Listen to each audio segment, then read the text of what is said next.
Well, howdy, friends and floorheads. Chorogaiden is an RPG by Willow, otherwise known as Neon Rot, involving classic Japanese horror combined with Eldritch mysteries.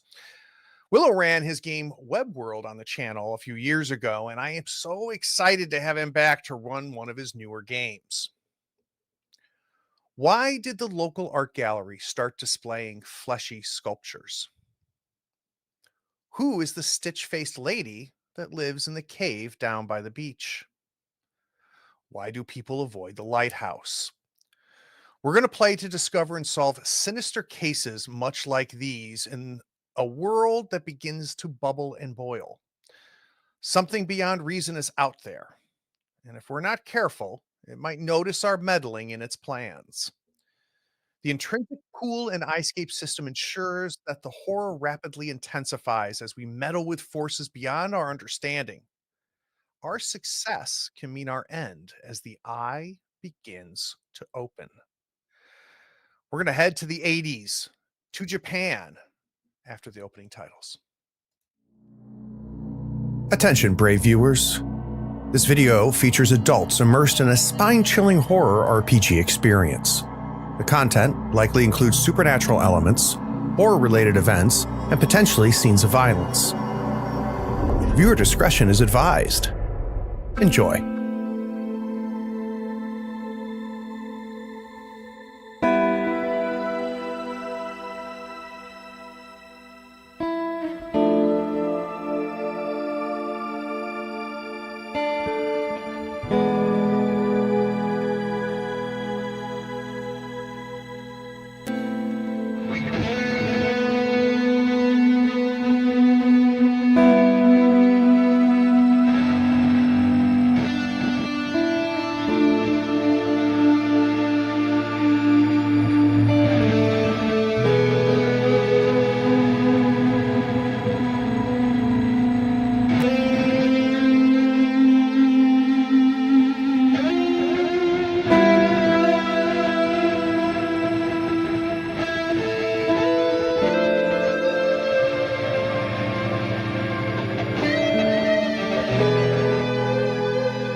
Willow, I have been very excited about playing this ever since I got the Kickstarter fulfillment and got my hands on it. So the show is yours. Let's get going. Thank you, and it's good to be back. So we are playing Chorogaiden today, and it's a system I created based on Japanese horror, obviously, that you just mentioned. The campaign we're playing in today is set in 1989 on the island of Shikoku in a small Japanese town called Azua. It's this tiny little crumbling town, inland Shikoku, that's kind of clinging to the cliff that runs along this ravine with very small, dangerous roads. There's lots and lots of abandoned buildings because lots of people have just moved away from the area over time. And the ravine leads down to this river, and the river is constantly raging because of the runoff from the mountain, but also the amount of rapids and rocks in the river. Because of this, salmon quite often go upstream in the river. So this town has created an industry where they hang nets down into the river and catch the salmon.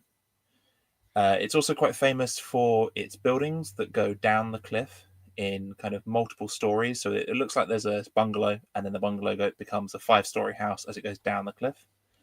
And there's quite a lot of shrines built into the cliff below.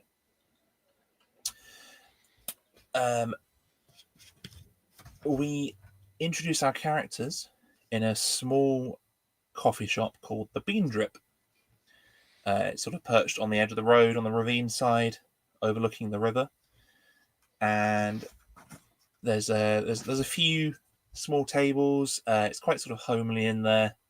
Not very sort of good lighting, but it's a quite warm day, so the sun's coming through the windows. There's two old ladies that are kind of moving around and serving people. There's a few old people in there. One of them's drinking green tea. The other one's eating a breakfast. And I guess we introduce our characters. Are we all at the same table, Willow? So I'm going to have you guys come in one at a time, I think. Beautiful. I'll come in first if that's all right. All right. So I'm Koji. I come into the little restaurant, and just immediately you see my head just darting around, trying to take in as much information as I can. I am barely 20 years old, maybe a month or two ago. Work for the school newspaper, but I have big dreams. Hope to someday be writing for some of the big papers in Tokyo. But in the meantime, I'm a broke ass student. I have no money. I have a medical condition that nobody seems to understand or figure out, and I've spent all my money there. So I'm going to look around and kind of like awkwardly look at some of the ladies that are running the place. Like, do I see myself? Do I wait here? So one of the old ladies comes over to you and goes, a table for one, and just kind of gestures to one of the tables. Please. That would be nice. Thank you. She hands you a menu and then goes back behind the counter. Great. So even though I've gotten very clear directions that that's my table, I still am very like apprehensive. I want more permission, but I sit down anyway. So just to mention your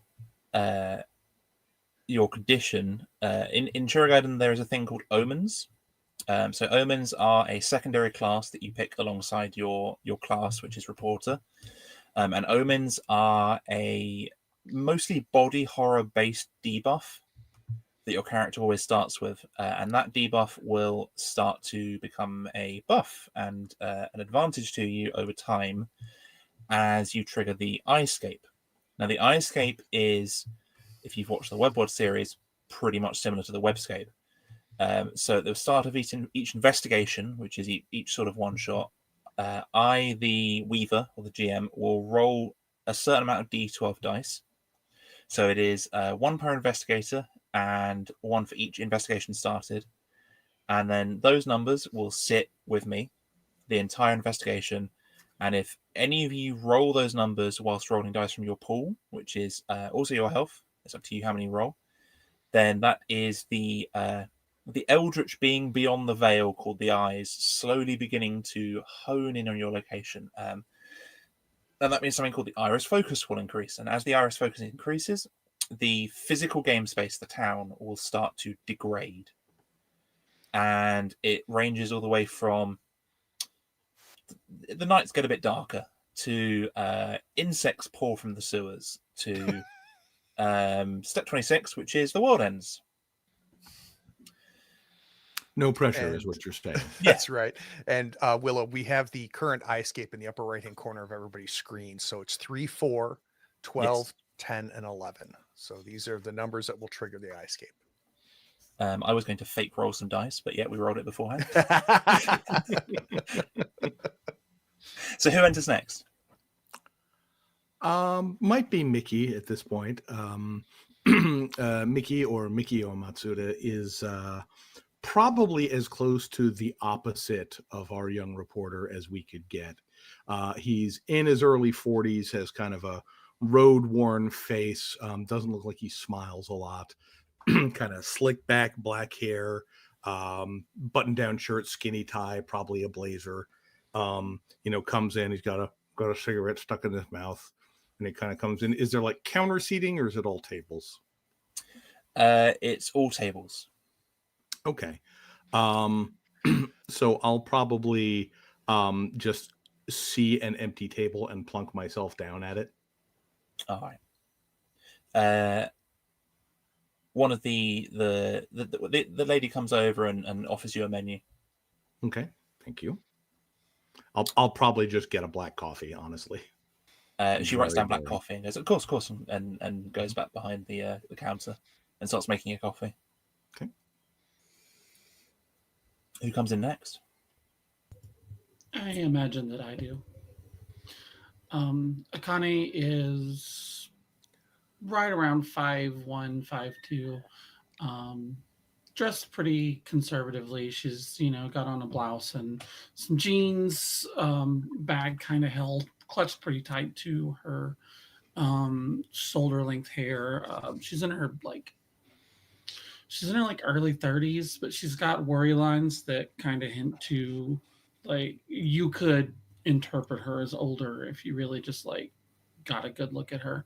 And she is looking around, not nervously, but very aware and alert. So every table is now taken by someone. The first piece of horror for an introvert. Introvert horror. So, Akane, I can tell you that I've noticed you coming in, and I am very, very obviously trying to not to make eye contact with you. And then if you turn your head, I go back to staring at you. Okay. Then I will stay away from you, and I think I will head over to Miko's table and just very in a Japanese that has a clearly American accent ask, may I sit with you? I'm sorry, there doesn't seem to be any other tables currently. Kind of looks up and sort of grunts and points to the chair opposite. Yeah. And she'll sit down and wait for the server. The server comes out with a black coffee and hands it over to Koji, and then walks over to Akane and says, "What would you like?" A coffee would be great. Do you have any like pastries of any sort? There are some freshly made donuts.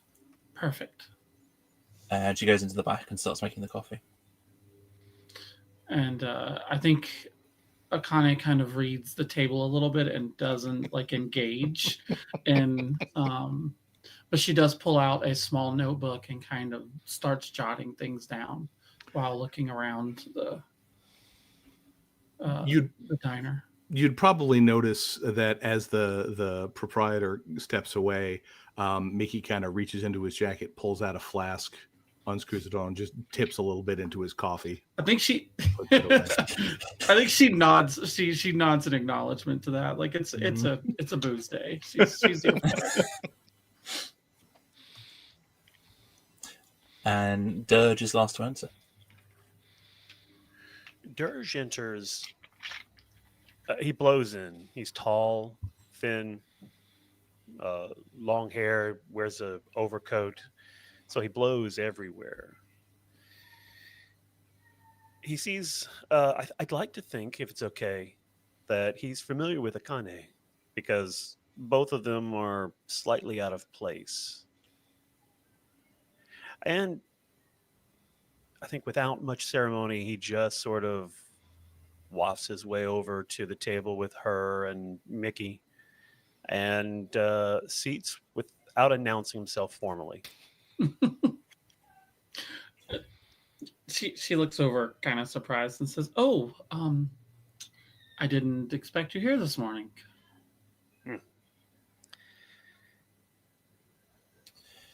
At this point, the older lady comes back out. She's got a delicious smelling, freshly baked donut that she puts down in front of Akane, and a coffee.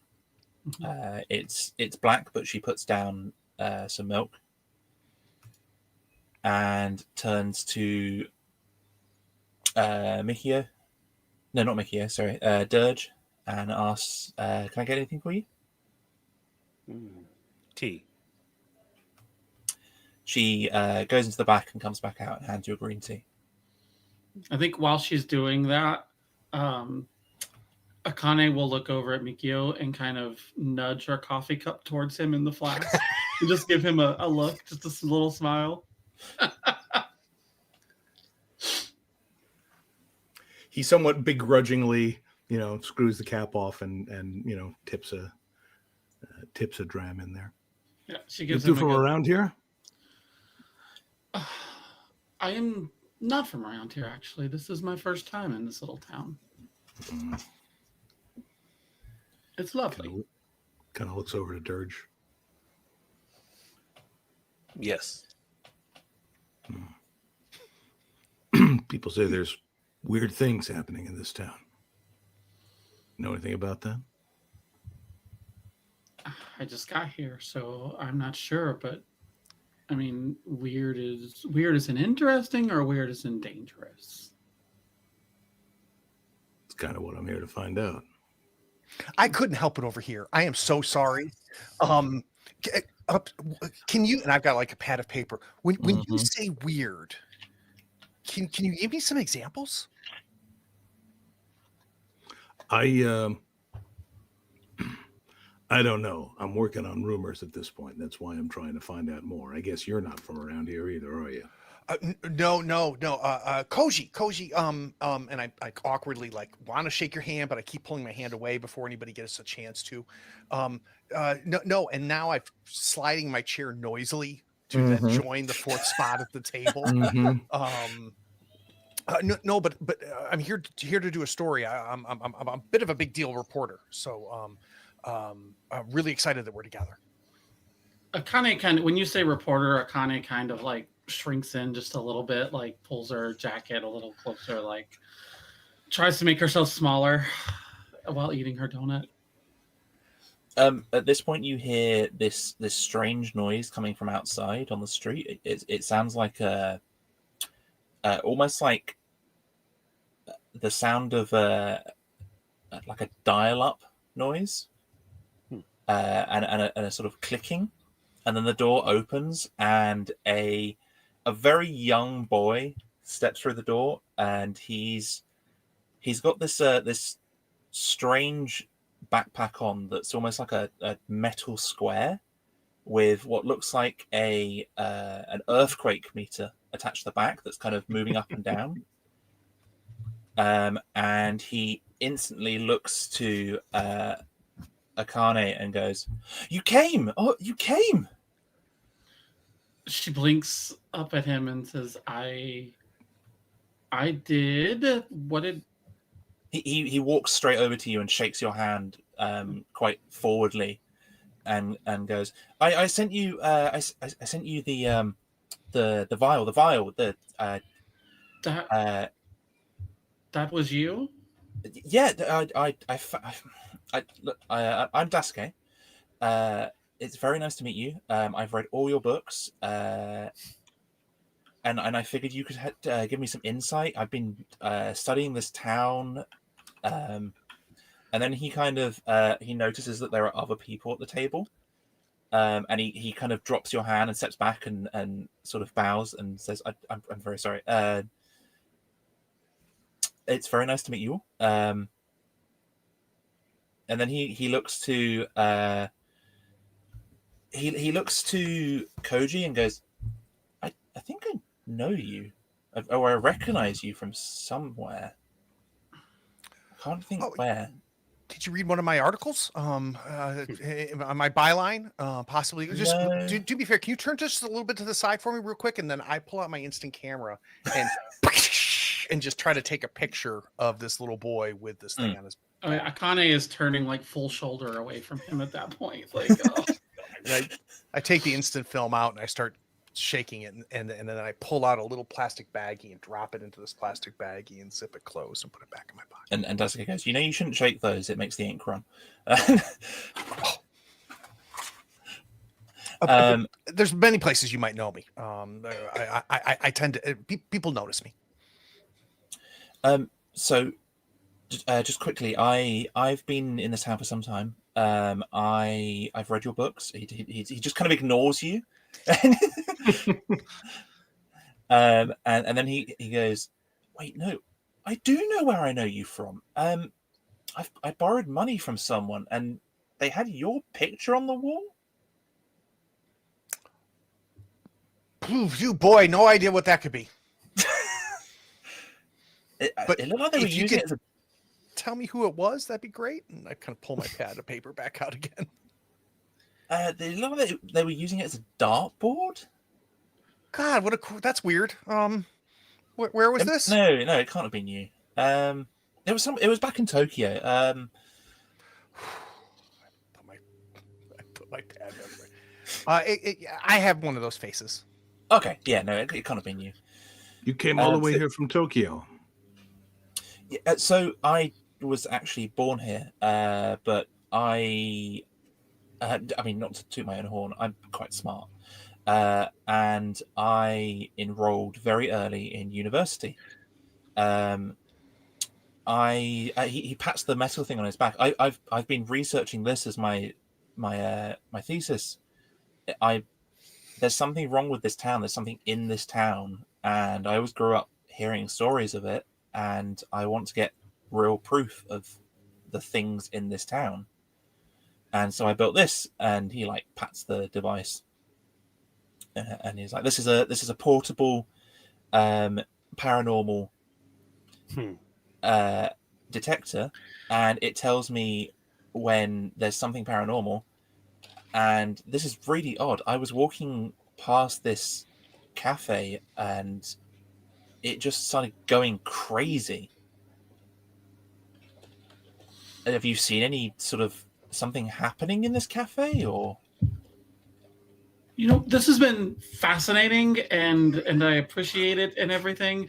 And I'm glad I know who called me out. But I think I need to go. And she takes her donut and she takes a cup of coffee, goes over to the counter and asks for like a cup to go cup, and like you have fun with your investigations. Sorry I can't help. No, I'm sorry. I sent that vial out because I figured, you haven't output a book for a while, and I'm sorry. I really eyebrows going all the way up to her hairline at this point. I really enjoy reading your books, and I figured, if there's nothing here, then at least it makes a good story.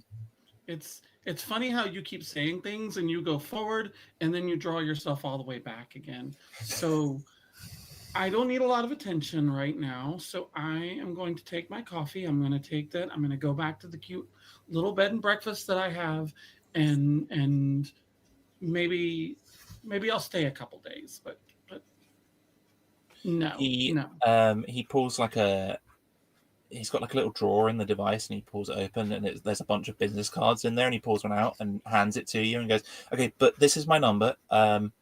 If you feel like you want to talk about the things that I've seen in this town, and maybe you could get some inspiration for your next book, please give me a call." She kind of holds it up like it might bite her, and she goes, yes, absolutely. I will see you all later. She walks out, and as she walks out of the cafe, you just see her just scream "fuck" as loud as she can. And if it's okay, as soon as you say "fuck," you turn around and go, and it's me, like out of nowhere, like I'm right behind you. What kind of books do you write? You're a reporter, aren't you? Of course I am. Can't you tell? Okay. She grabs you and pulls you behind, like in a little alley behind the cafe, and has just like got you up against the wall. And she says, "I was not here. You didn't see me. I don't care what you work for. I don't care who you are. I was not here. Do you understand?" And like the bead of sweat down my, down off my temple. I think what I'm supposed to say is that in exchange for not reporting on this, you got to give me something else. I think that's what I'm supposed to do. That's great. That's wonderful. Listen, yes, I write books. I wrote one book specifically, okay? And something happened, and I don't want to be in the media. I'm here because I'm trying to lay low and let things die, and I don't have to deal with reporters. And now you're here and you're asking me questions. Do you understand? I do. We can do it all on background. It's okay. Okay. She lets you go. Don't forget about me when you get a scoop. She just shakes her head and she goes, "Okay, listen, if you want to do the research, my book is called A Hole in the Floor, okay?" Hole in the floor. Got it. Yeah. Got it. Yeah. Maeve, you hear from inside the cafe, you hear Daisuke go, "Have you guys seen the people with strange teeth around town?" I just got here, but I'm anxious to find out what's going on with that. He pulls out open a little drawer in his device and pulls out like a handful of teeth, and they're all like quite deformed, like there's bits of teeth sticking out of the teeth. And he goes, "Look, I've been collecting these. You just kind of see them down alleyways, and they it looks like they're, I don't know, throwing up or I don't know. And then they stagger away, and then this is there."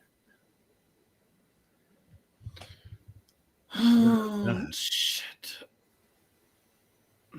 So Okay. You throughout come here. And she leads him back into the cafe and sits down. Okay. Go ahead, Dersh. I can't top that. Is she always like this? Looking at Dirge. Yeah, she is rediscovering. So throughout I think all this conversation, Dirge has been blowing on his tea and contemplating the ripples. And I think he says to Mickey, "Ozawa is strange. It is the drain around which the old circle after the modern has sloughed it off." Daisuke looks like he's seen a ghost when he said that. And he goes, "Did you? Sorry, I was working with someone else and they said the exact same thing. I'm not really sure where they've gone, but that's the reason I called Miss Agani. Sorry. That's the reason I called you to this town, because I needed some help, because I don't know if you noticed, I'm a very young boy, and it's quite hard for me to go up against strangeness without, backup. And there was this woman that was helping me, and she's kind of disappeared, and it's really hard to disappear in a town this small. But she said the exact same thing."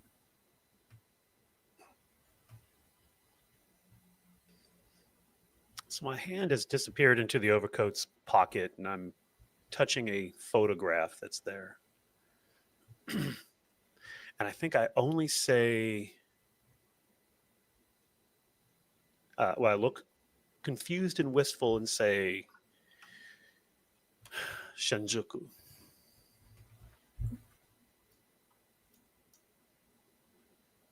Out of character, is that the name of the person? No, I think so. We each have something in our backstory, and I think mine is a photograph of a young woman that I knew, but I have forgotten her name. And all I have is this photograph that was taken in Shinjuku, which is a area I know in Shinjuku. I wasn't area sure of if you were- Tokyo. Yeah. And Daisuke goes, "Yeah, no, she did say she came from Shinjuku. You must know her then. Is it your sister, friend?"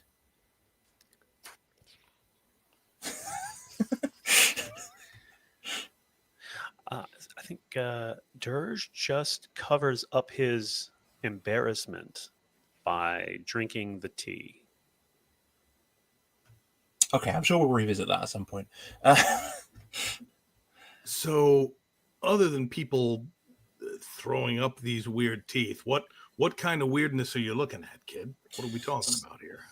So I think there's something strange going on in the shrines down the cliff. I don't know if any of you are aware or familiar with this town, but it's quite famous for its shrines, which are built into the cliff.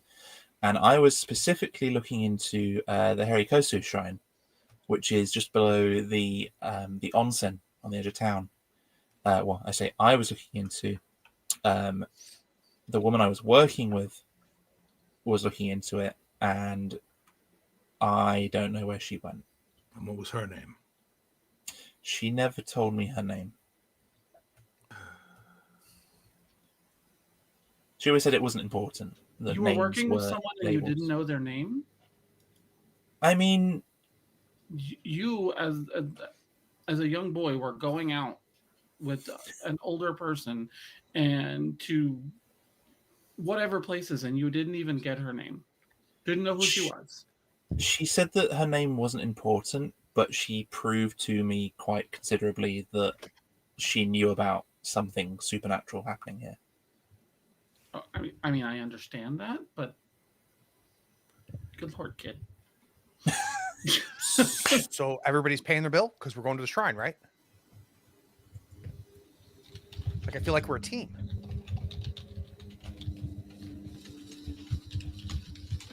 Anybody? You're very enthusiastic. Dersh, leaves some yen on the table, stands up, pushes his overcoat back like a duster, thrusts his hands into his pocket, and says, "Lead." Of course. And Daisuke adds some more money to the money on the table because it's not quite enough to pay for everyone's bill, and he tops it up. I'll pay mine. Yeah. So I'm lingering as everybody's leaving, and you see me like put 2 fingers on 2 yen and just slide them off the table into my hand and then slide into my pocket as I'm the last one to leave the restaurant. Wow. I think right after you do that is when Akane pops her head back in and says, I want to keep an eye on you. Let's go. I think that's great. As you leave, the old person drinking green tea just like glares you down and clears their throat. Oh, I dropped these and I like throw the money. So Daisuke leads you out of the bean drip and along the road, and there's sort of crumbling houses either side, and you can see the kind of very clear water of the ravine down below. And he leads you. It's not far to walk because it's a very small town. He leads you to the edge of town, and there's an abandoned onsen called the Haikihara Onsen, and he leads you inside and goes, it's abandoned, but I purchased this place, and I've been working out of this place. And he brings you through into the sort of male area of the onsen, and there's like a pool in the middle, and inside the pool is several NEC PCs set up on desks with wires sort of trailing out of the pool out towards the power.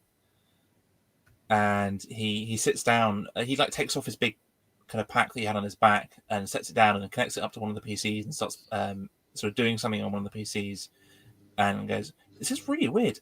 The readings that I saw at the cafe, they followed us the entire way here." I go back out and look the way we came just to make sure no one like visible has been following us. Also, I don't want to be near the computers.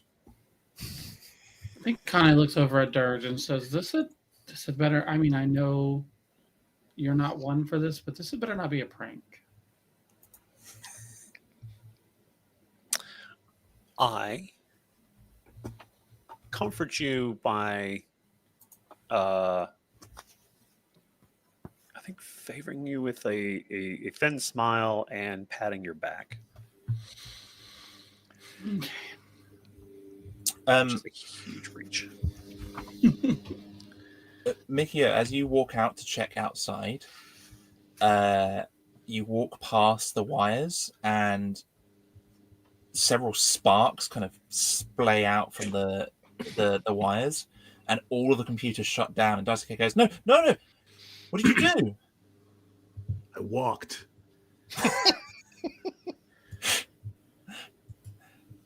He keeps trying to he keeps flicking a power switch on the computer and it's not coming back on. He goes, that was all of today's research. He goes back over to the wires and he's like, this is really weird. It's almost like there's nothing wrong with them. Did you unplug it or? I kind of look at the wires, look at the plug in the wall. I just walked, kid.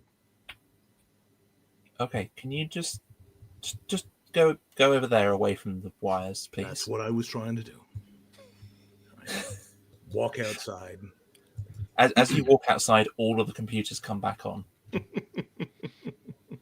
and Daisuke gets up and goes, all the data's back. I run outside. Sir. You've got to show me that trick. Because like you walked out and and all the computers are back. I didn't do anything. Just You look. did. You're very mysterious. Listen, kid. And I put one arm around your shoulder, kind of pull you in close. I say, But he's doing that to me. sometimes shit just happens. Sometimes shit just happens. Great. Can you give me a brain check? I can. Oh, dice rolls. All right. So my brain is 7. Let's talk about this mechanically here, Willow. So I've got a brain of 7. I've got Sure. a die pool of 7 as well. So I've got 7 D12s. Mhm. If I roll one of them, I add it to my 7, and then if I get a 10 or higher, that's a partial success. Does that sound right? Yep. So it's 9 or below is a failure. Mhm. 10 to 14 is a mixed success. 15 to 20 is a success, and 21 plus is a perfect success. So, for context, the 9 or below, the player has failed what they attempted. The Weaver, that's me, must decide on consequences relative to what the player has set out to do. The player succeeds, but they are presented with a harsh consequence for their actions decided by the Weaver. So success is the player sets out to do exactly what they wanted to do, no more, no less. And 21 plus, the player overperforms in their task. They succeed and gain rewards decided upon by the Weaver. So I'm actually not telling you what this check is for. Right. But if I succeed, I get my die back, right? So I Yes, keep my pool at 7. As Now, long as you have the word success in the result you had, you get 1 dice back to your pool. and what happens if I use more than one die? Is it take the highest? Do I add them together? How does that work? So you add all of the die rolled together, and that is the result added to your modifier. All right. So I think I'm going to use 2 dice in the hopes of getting one of them back with a success. Mhm. So I'm going to roll 2 D12s, and then we will add to that my brain, which is 7. Mhm. All right. 21. All right, asked. exactly. So, as 1 second. So as Mikio is talking to you, you suddenly feel incredibly sleepy. And Mikio leans in, and as Mikio leans in and is saying this to you, the sound of Mikio's words kind of snaps you out of being sleepy again, and you kind of hone in on what he was saying. You almost felt yourself kind of slipping into an unnatural slumber and just pulled out of it at the last second. And I'm going to say because of this, you feel even more awake, and you add an extra die back to your dice pool. Oh, beautiful. I'm back up to 7. Okay. Do I have a sense that, because I know what this feeling feels like, right? I know when I'm feeling this unnatural slumber coming upon me. Do I feel like it was Mikio that pulled me out? Was it his presence that did that, or just a coincidence that he was there? You feel like it was Mikio that pulled you out. All right. I'm gonna hold on to that. You right there, kid? You with me? Yeah. I need to spend more time with you. No, you don't.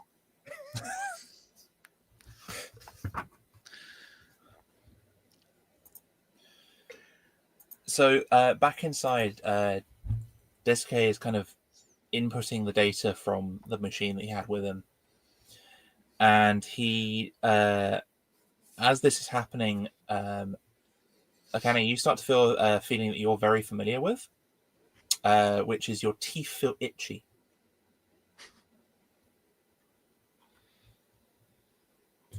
I think she turns her face around, kind of away from everybody, and sort of like holds her hand up and just kind of like rubs at her jaw a little bit, just sighing like, "Not now, not now, not now."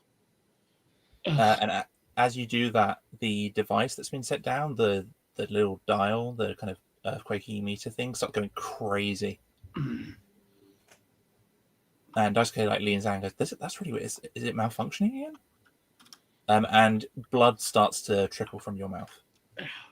She'll take out a little. She's dig into her purse, pull out a napkin, and just kind of like dab in her mouth a little bit. And once again, just trying to keep her shoulder away from everybody. I'm going to say the pains is quite considerate, and you lose 1 die from your die pool because of the pain. Oof. Okay. Yeah. And as you do, your tooth pops free of your mouth into the napkin. Ugh. God, it's gross. Every time it happens, it's gross. And Daisuke hears this and turns around and goes, "Are you okay?" Yeah. No. I'm fine. I just I must have hit my mouth or something. I don't know. The coffee was hot. It's fine. It's fine. And as you kind of look at the tooth in the napkin, kind of cupping it away from everyone, you can see a what looks like a helix kind of inscribed into the tooth.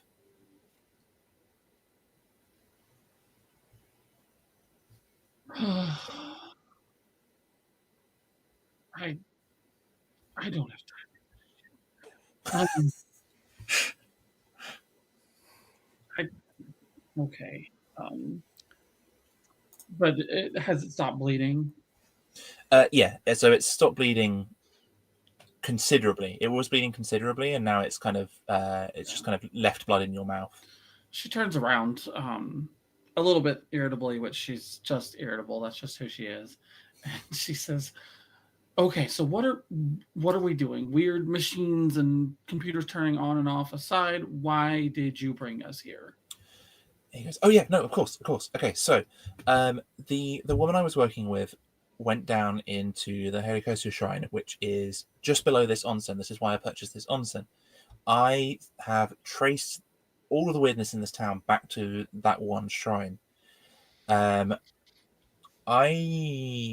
don't think it's safe in the lower levels of this onsen, which is why I don't go down there. However, I'm happy to pay each of you considerably to go down there for me, as long as you wear one of these." And he opens like a drawer in the desk that he's put all the computers on, and there's what looks like a headlamp, but instead of the lamp part, there's a little black box with a flashing light on it. And he goes, "This is it's almost like a very small portable version of this." And he pats the kind of his device. And he goes, "It will relay the information back to this and give me readings on everything down there." And then he produces some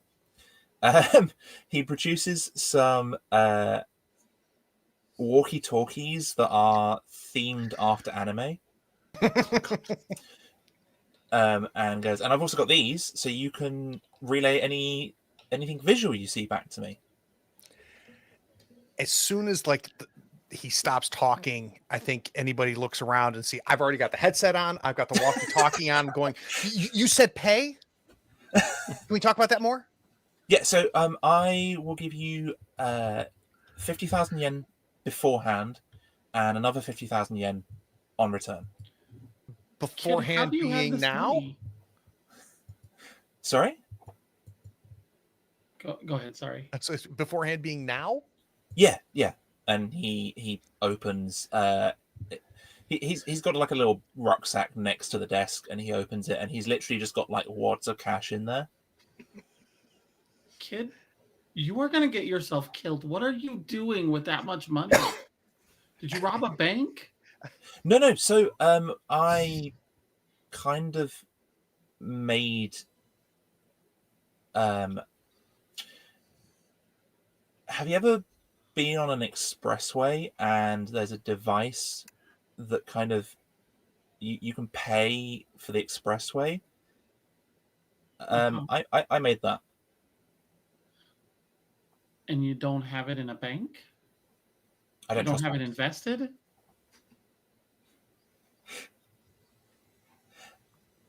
I mean, I could invest it, but I've also got stocks and equity, so I just got this cash. You know, you always need cash. So you I- just I walk could not around agree more. I giving think this is a strangers great plan. cash. I mean, what's There- safer than an abandoned onsen? Dirge, am I going crazy? Are we both sharing this hallucination, or am I going insane? What? No. He pays us, then the kami no kami below repays us in interest. And he can always sell this, he can always open this onsen as a resort. That's actually a great idea, and he kind of writes that down. Mickey, I shoved one of these walkie-talkies into You your don't want me hand. to wear that. You don't want me to use that. No, You no, we take just- it, and I'm going to go outside and we'll test it.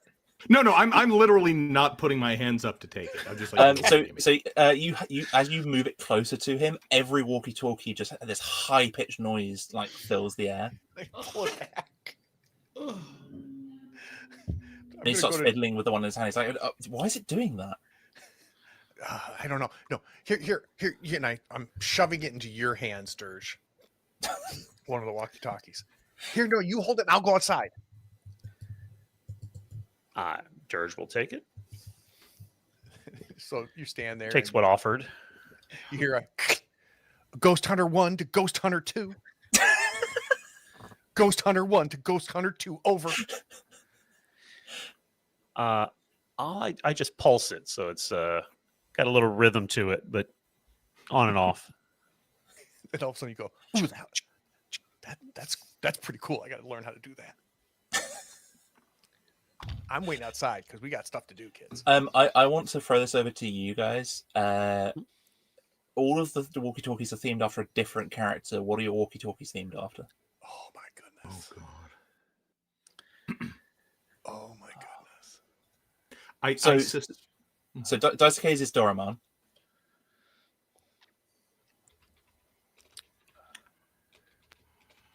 Now I see. Mine? Now my requirement for verisimilitude means I need to go back and see what was released in 1989. But I feel like honestly, well, Mickey, it probably isn't going to take one. If he did, it would probably be something that is totally opposite, like a Hello Kitty or some kind of little cute, dorky, adorable thing. But right now, I think I'm just gonna stay away from it. Mine is not anime; it's Ultraman. Doraemon was nowhere near released in 1989, but we can just suspend disbelief. Fair enough. Fair enough. So I found Utsunomiko. Okay. So a Japanese historical fantasy light novel series written by Fujikawa. And he looks cool. And I didn't just Google that. I just knew that. Of course you did, Craig. You and me both. You looked to your light novel series set that you've got on your shelf just up there. Mine is conveniently American, so it's Nice. like probably Lion-O from Thundercats. Like, and she just kind of looks and she's like, "Of course it is." Okay.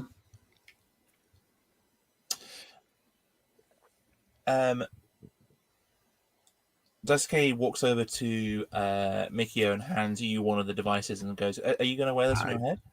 I don't think I should. I mean, it's your equipment, but you've seen tech doesn't like me a lot. Have you're not very good with technology, are you? I'm fine with it. Technology's not good with me. He goes, "Okay, hang on 1 second," and he like opens up the little black box and starts fiddling with it, and there's like a flashing little light on it, and the flashing little light turns off and sparks start coming out of it, and he closes the box again and he goes, "Okay, try it now." I mean, I'll take it. So when you take it, the sparking stops and the light comes back on, and he goes, I just figured, if I broke it, maybe it would reverse it." whatever. Where are we going?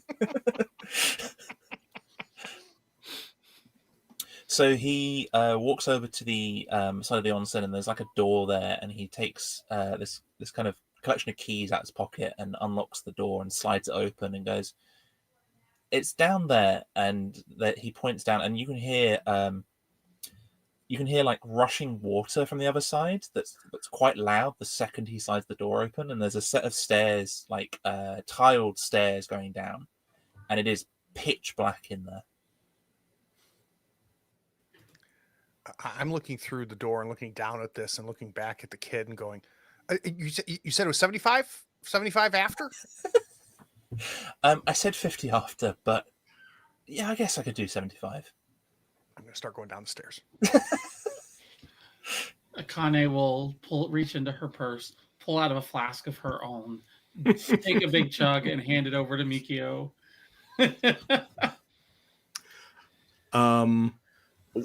What do you need, a refill? I'm not giving the stuff away for free. Take it. Take some.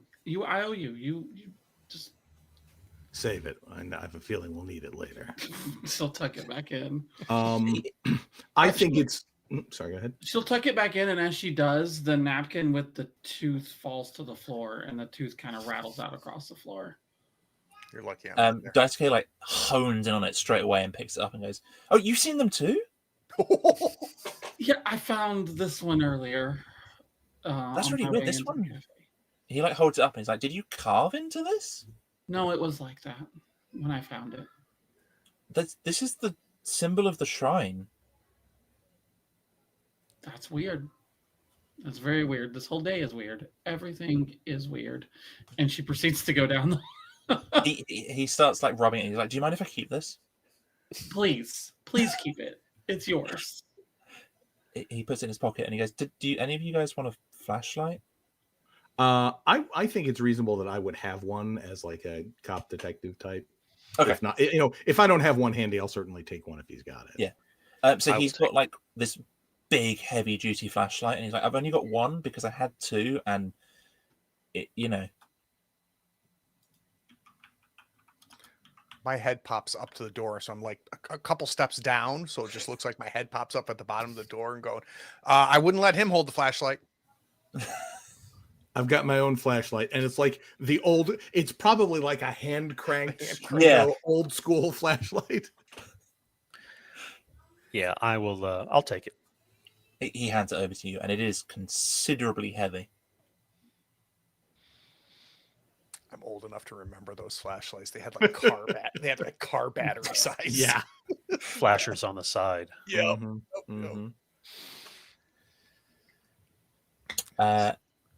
As you take the flashlight, it kind of you feel like you're almost slightly weaker, and it drops to the floor.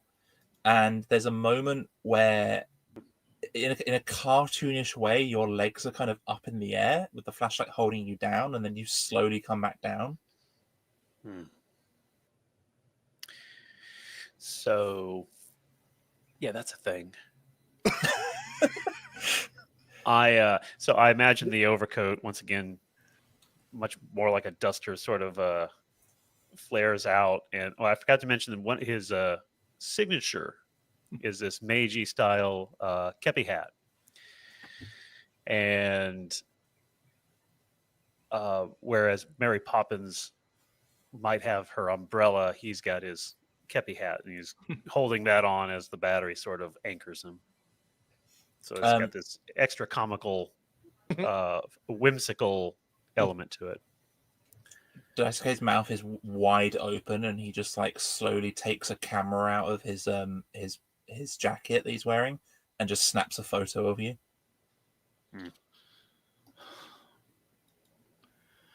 Does that happen all the time, or?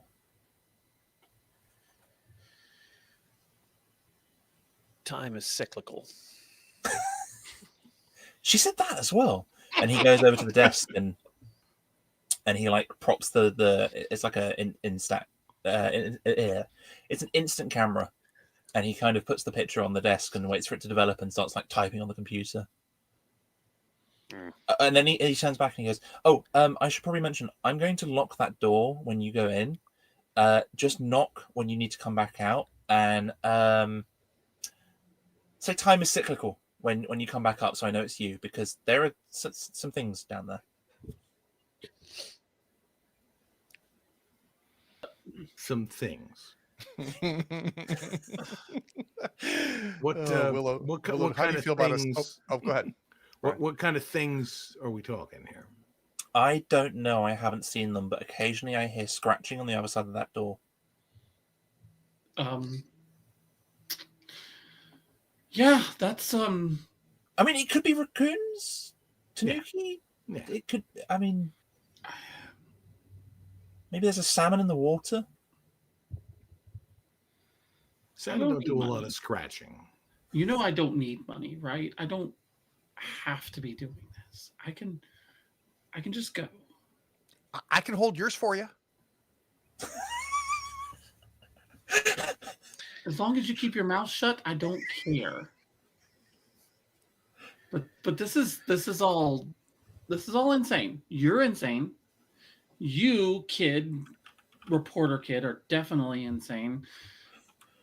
Dirge, you, and I don't know about you, but this is insane. And I give me one actual reason why I should be going down there in that.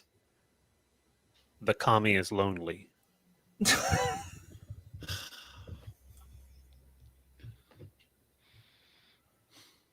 Something that doesn't sound like it came out of a fortune cookie, please.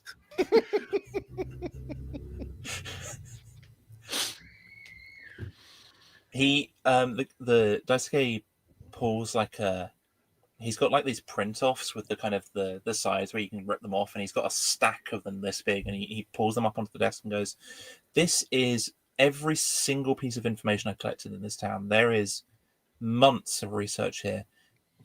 If money doesn't interest you, you can write my story."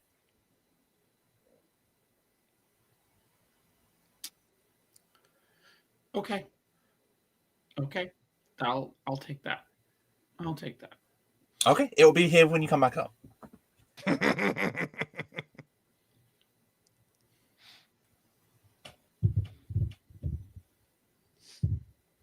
Well, All right, we go. I'm not going first. Well, I'm already like, Yeah. like I've stopped and turned around and like, he said 50 yen. What are we doing? I'm probably also partway down the stairs at this point. I wait for Akane. I'll follow up. Yeah, I'll as soon as everybody else starts moving, I'll go, just shaking my head. I think we'll let's do a quick 10-minute break if we can. Let's Yeah, sure. be back. All right, we'll be right back.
we are back. So as you make your way down these these stairs, the sound of rushing water meets you, and at the bottom of the stairs, it's incredibly dark. It's pitch black, and at the bottom of the stairs is this water that, as you kind of step into it's warm. It's almost unbearably warm, and it's quite steamy. And you realize that the natural spring that made this onsen has kind of flooded these lower areas. And the other thing you notice is, so you notice two other things. The walls around you that are tiled are, for some reason, absolutely covered in Ofuda, the shrine stickers. And they're kind of rubbing off where the water's hitting the walls at the bottom. And the other thing you notice is that the entrance to the sort of dark room beyond has a torii gate situated in the hallway. I don't know what a torii gate is.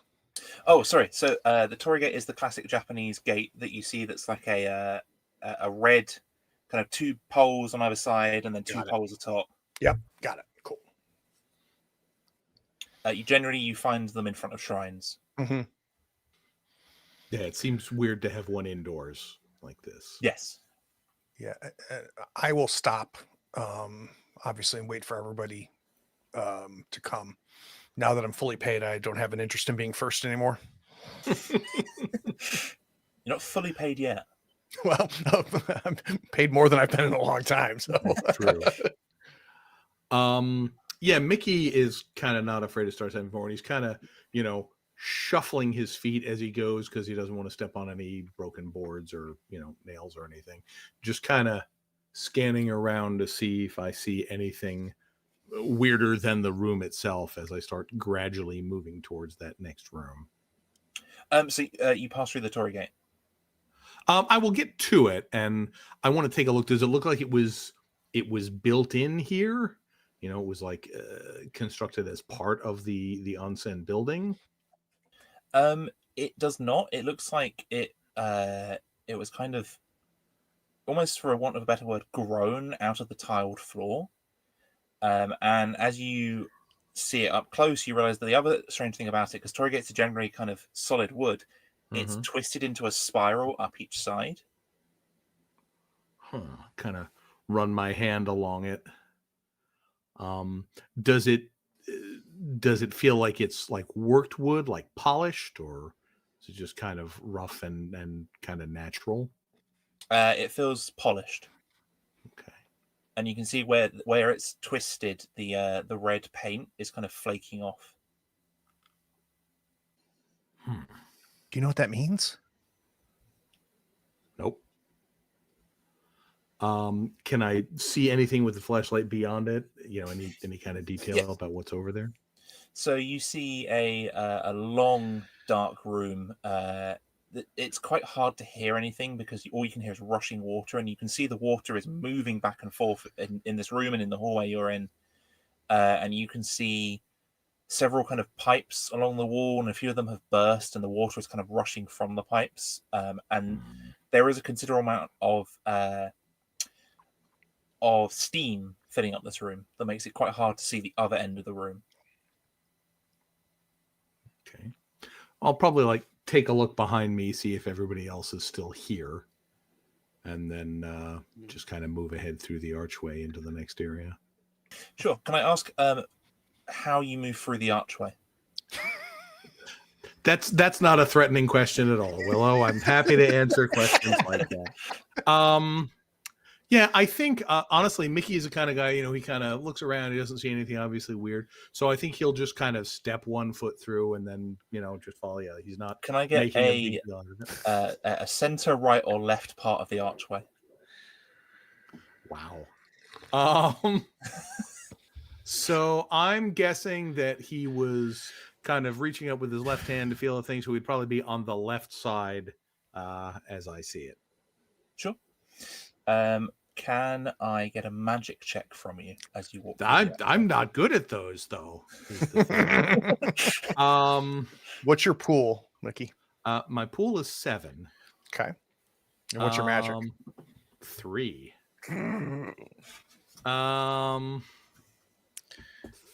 do I want to risk 2 dice on this? Because my odds aren't very good to begin with.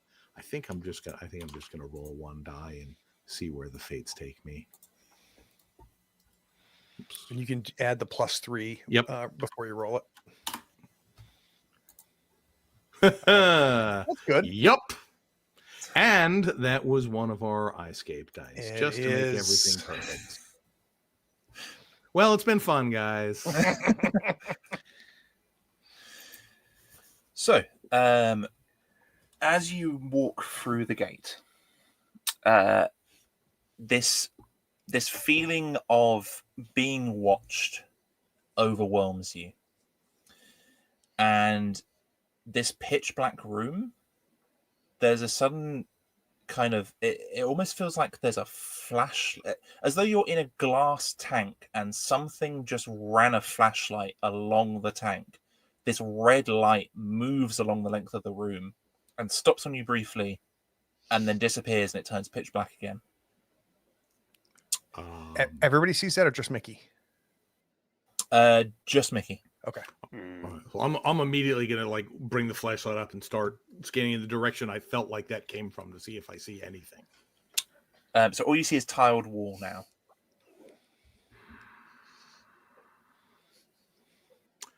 I'm just gonna move a couple steps away from the gate and then wait for everybody else. Mickey, you okay? He looks a little shook. Yeah, you look. Yeah, there was something in here, I think. I don't see it now. So just a quick thing on omens. Every time you trigger the Eyescape personally, you level up a new omen. Okay. So you will now gain a new skill to your omen. I believe your omen is say techie. So you have a split path. Mm-hmm. God, it cost me so many dice. I think I'll go with 2B to let me use multiple objects if I need to.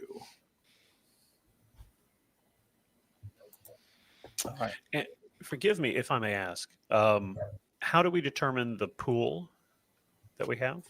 It's from your class. The very bottom of your class sheet, it'll say pool. Gotcha. And I still have 7, even though because I reclaimed my 1 from the success, and then Willow gave me my other 1 because of the 21. And you're down to, you just ran 1, so you got down to 6, right, Mickey? Correct. Yep. I'm going to like hop across the gate in the center. Yeah, in the center.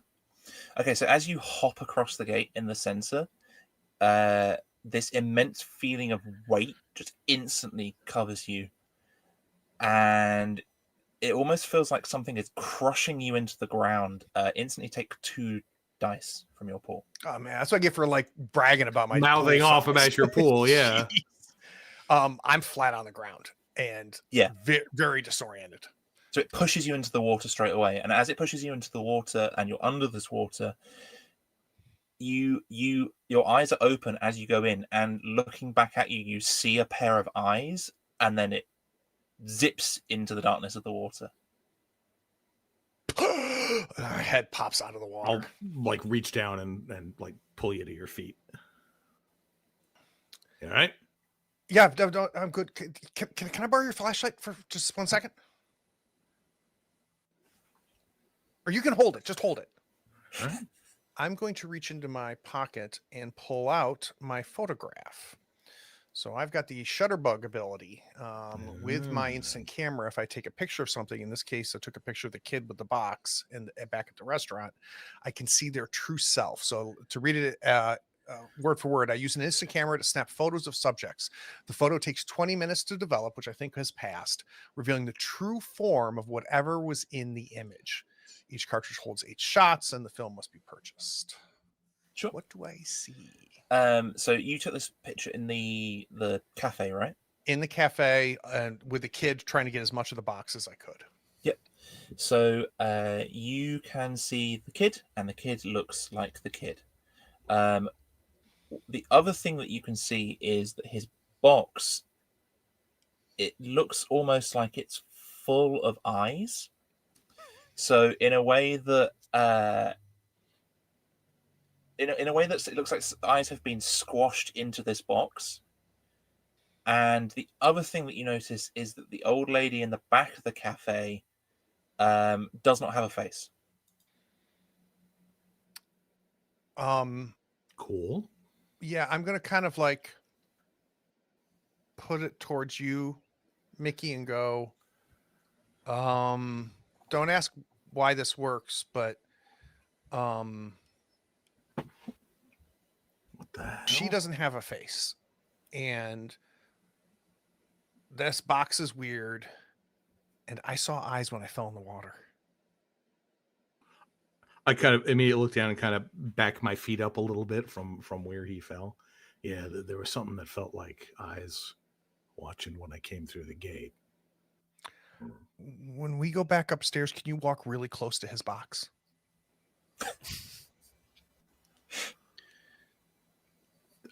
Sure. Okay, cool. I'll put the photograph back in my jacket. You two coming? Akane will stride through. Which side? Straight to the middle. Straight through the middle. Yep. So same exact deal. As you stride through, you feel not that something's crushing you, but almost like something tripped you. And you plunge into the water, and you actually chip your tooth on the tile. Lose 2 from your die pool. Oof. Okay. They gotta Again, get that kinda fixed, reach and I'm down and reaching help down to you try up. to get you Yeah. out. Yeah, I come back out like, ah. You okay? And he's trying to like get a look in your, like very, matter of factly, like putting a hand on your mouth, and like lowering your chin, trying to get a look at your mouth. Yeah, I just took the tooth. I'm fine. I don't look too close in there, please. I need dental work done. It's yeah. Okay. So Mikia, give me a brain check for Okay. looking in Akane's mouth.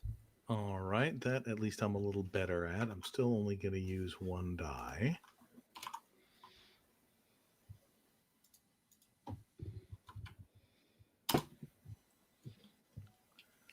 So 14, which is It's a mixed. mixed success. 14 is a mixed result, and You get that die back, Mickey. Yes. you get the die back. And also, you did not trigger the Eyescape. Oh, good. I don't need any more of that. So, you notice that there is a severe gap in some of Akane's teeth. So there is like almost like the teeth have been the teeth have dropped out essentially. And the other thing that you notice is that okay, hang on, Akane is age sort of 30s. You notice that it looks like Akane has new teeth growing in that gap. It's not the horrors we witness, it's the ones we brought with us. Huh. I told you not to look. Really, I did. And- I'm fine. And I just kind of bring the flashlight down a little bit and says, you ought to get that looked at. I know. Akane's dream of lost teeth. Is that said in character? Yeah. Okay. Mr. George, watch your step. Please. Yeah, maybe don't go through the middle. So, as somebody who appreciates old things, so I think I am humming sort of an ambient tune as I examine the Tori, and not being particularly bold, I'm not going to go on the right side. I think I'm going to follow Mickey's path, because it seems to be the least destructive or least bothersome of my options. So I will hew close to the left hand of the Tory. Sure. Give me a magic check as you go through. Okay, so What's your magic? 7. Oh shit! Nice.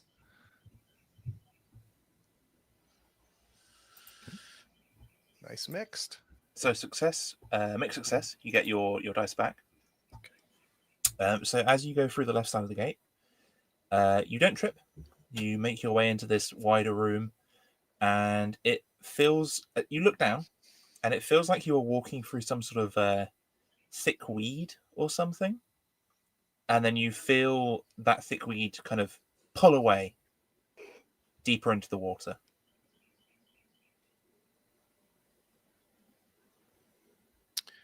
I tread carefully.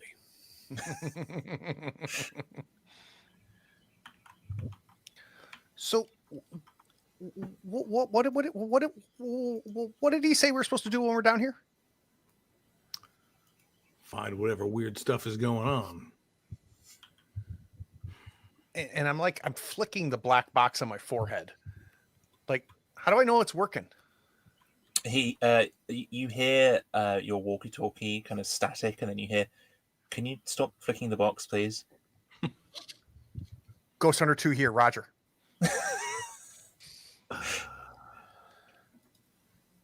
You hear like a Ghost Hunter HQ, Roger, Roger. I like this kid. Oh, I do not. All right. Well, I guess I'll start moving forward and see if I can see where this hallway leads or what's in it. Yeah.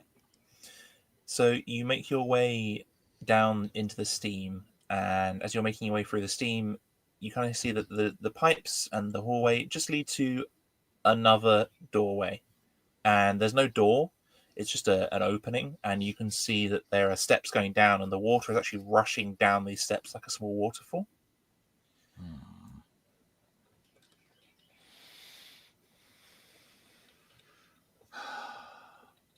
Give me a brain check as well. Sorry. Oh. All right. I can do brain.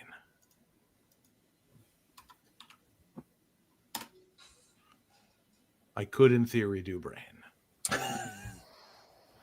But that's me rolling dice, kids. So no trigger of the Eyescape. Looked great. Cool. Are there is there a handrail or a banister or anything going along? So the rushing water looks like it might be a little tricky. There is no handrail or banister. It is white tiling all around. That's going to be slippery as hell. I'm right behind you, but I'm not going first. Right. Let me do this. I am probably going to regret this because I've been going through my pool pretty quickly. But I would like to use my eye for detail skill.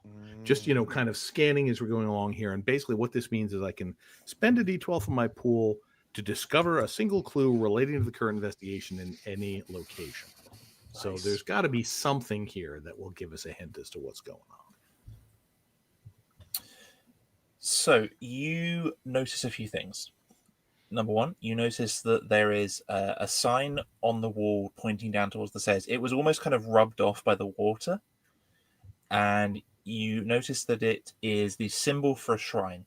And it's pointing that way. The other thing you notice is that you look down and the water between you and the exit, or the next area, it is a lot darker than the water you're currently standing in. But you can see the tiling in the water you're standing in. Mm-hmm. The water in front looks almost deeper. Looks kind of deep down there. And I kind of look at the three of you, and unless I'm mistaken, none of you look especially buff or physically fit. That is accurate. I just kind of shake my head and don't start coming down until I'm at the bottom. I'm pointing at Dirge. He's the tallest. I kind of look over, you want to go? You want me to go? I take off the overcoat, which is way too hot in the onsen in the geothermal water anyway, and I will go forward first. Sure. So you walk a few feet forward out into the water, and it's actually not deeper. It is completely level. But you notice that there are dark strands running over your legs. And can I get a body check? I will actually add. Wow. So I'm gonna roll 2 dice. What's your body? 3.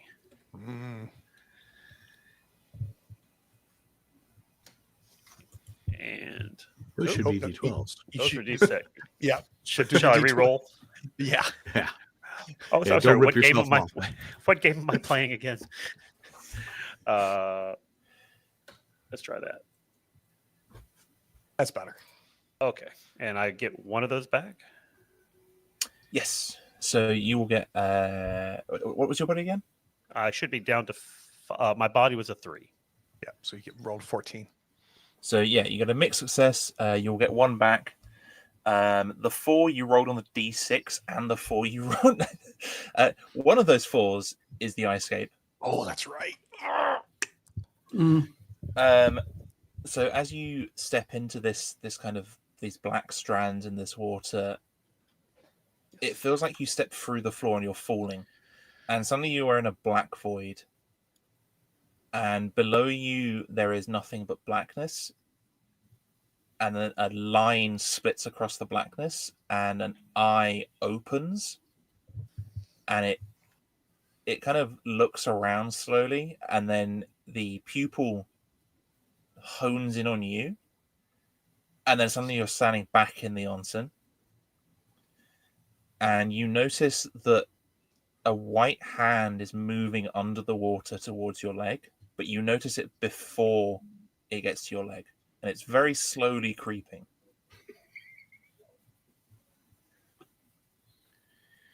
So, I think I raise a leg in time to avoid the being grabbed by it, and curious, my figure probably resembles that of a heron or a stork. Before I place it back down. The hand reaches where your foot was and kind of grasps the water, and then a lot of water starts churning, and 2 kind of pitch black figures made entirely of wet, sodden hair rise out the water, and they crawl into the corners, like one in each corner of this room. And they've got these white hands, and there's actually kind of 4 to 5 hands per mass of hair, but you can't see any other features other than the hands. And they kind of crawl up into the corners like a spider that's just been scared. Flash. So I'm guessing. Camera. Yeah, I was going to ask. I'm guessing we didn't see the eye thing. Do we see these? Yes, you all see these. Yeah, I'm taking a picture of them. So, is Dirge the kind of guy who would fight or just freeze or flee? Depends on the soundtrack. I actually think Dirge. I drop to one knee in the water, making myself as small as possible.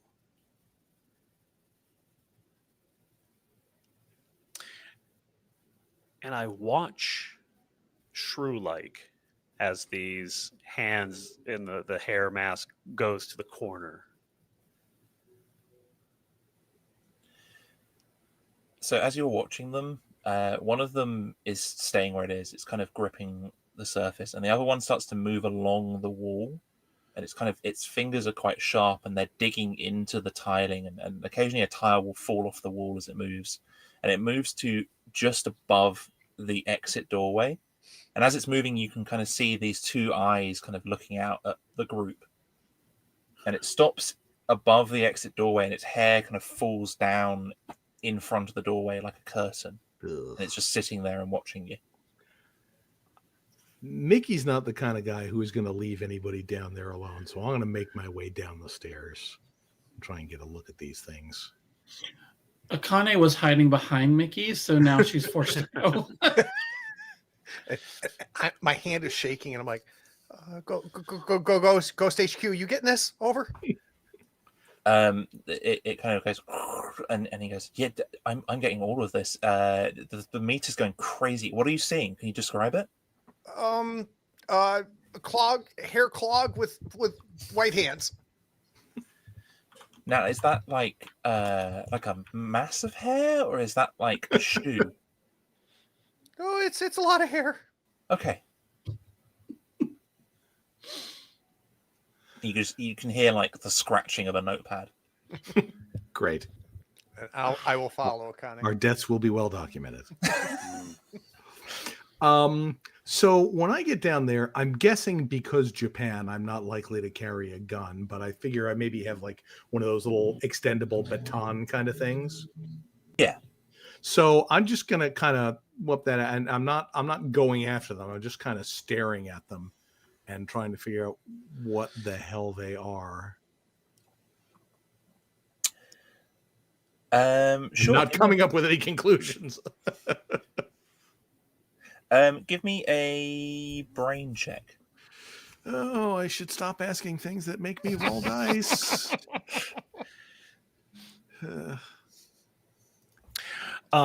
So he's making a brain check. Is this something that I might be able to assist with, Brian? What's your character's brain? My brain is 7, so I'm fairly smart. Okay, yeah, never mind.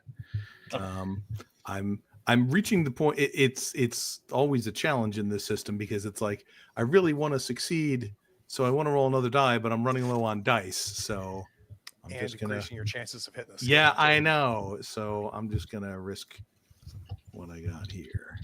What's your pool right now? It's 3 when I make this roll. Yeah, tell me about it.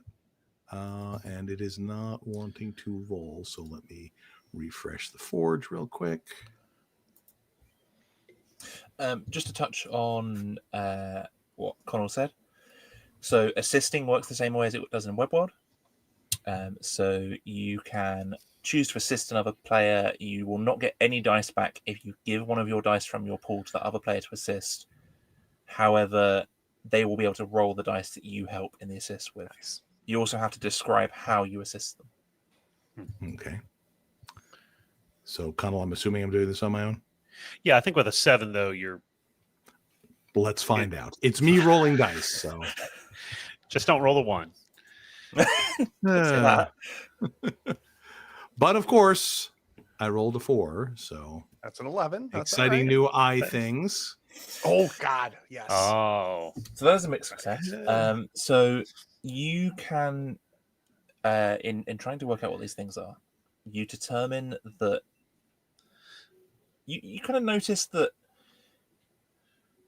as they move, they kind of like move apart and then snap back together, and you realize that there's actually several things making up one thing. And as you kind of work that out, a vent just above it opens up and several masses of hair drop into the water and then scurry up the wall and attach themselves to the different things, and they get slightly bigger. I want to pick up one of the tiles that has chipped and fallen off the wall, and I'm throwing it at the thing. Yeah, sure. Give me a body check. Getting bigger. All right, my body's 3. That's less than ideal. I will use 2 die, so that's going to take me down to 3. Can I also ask which one you're throwing it at? The one that's hanging like a curtain. Sure. Was that the one that got bigger? They both got bigger. Yeah. So a couple of things fell down. They scurried off to the different ones. All right. The one that's blocking our exit, I think. So 2 die plus my 3.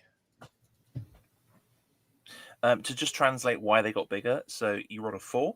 You are now at step 4 of the iris focus, which is the eyes start to notice the investigators. The creatures of the eyes become stronger and more hardy. They seem to shirk off smaller hits and take a lot to take down. Great. So good news is I got a 24. Well, As I threw it at them. Bad news is I rolled a 12. So it puts my pool back up to 4 because I get to reclaim one of those. So you toss this this tile, and it frisbees through the air, and it smashes into the tiles behind the thing, directly behind the thing, going through it as though a knife through paper. And the things kind of fall and split as they fall. And they all scurry away into the water, and you feel them kind of moving past you. And then you hear a rumbling from the vent that the things fell down from. And about 20 rats pour from the vent into the water. And the water starts to churn as the rats start pouring down into the water. And the thing in the other corner, it drops into the water, and it starts to tear the rats open and kind of stuff them into it.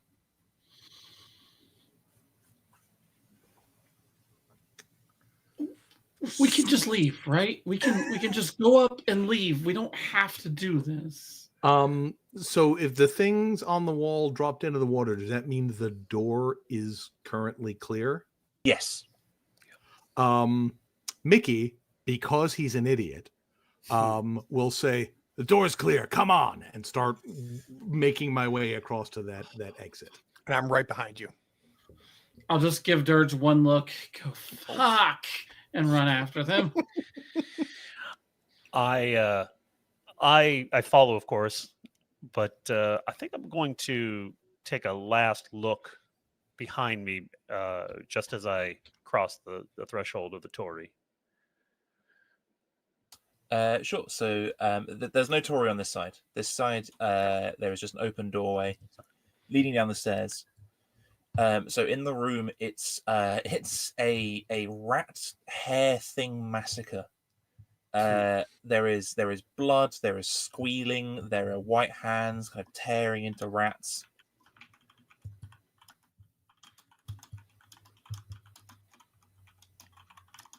I grab your jacket. If you're pausing in any way, I'm grabbing your jacket and yanking you with us. Yeah, I think right behind you. And as you run down this rushing stairs and you're grabbing Dirge's jacket, it's almost like, again, like a cartoon, like you're pulling Dirge through the air, and Dirge is kind of floating along. You're a lot lighter than you look. Kind of get to the doorway. Bonk. So you get down the stairs, and the water's kind of rushing into a almost entirely similar room. Another long hallway, more tiles, more hot water, more steam, a lot less rats and hair-based things in this hallway. Is there a vent? There are vents. There are vents in the same places there were in the hallway above. And in this hallway, there are a lot more pipes. So they are running along where you walk down the middle. They're along the walls. They're kind of hanging down. A lot of them are broken, and there's water kind of gushing forth from them. It's almost like a maze of pipes.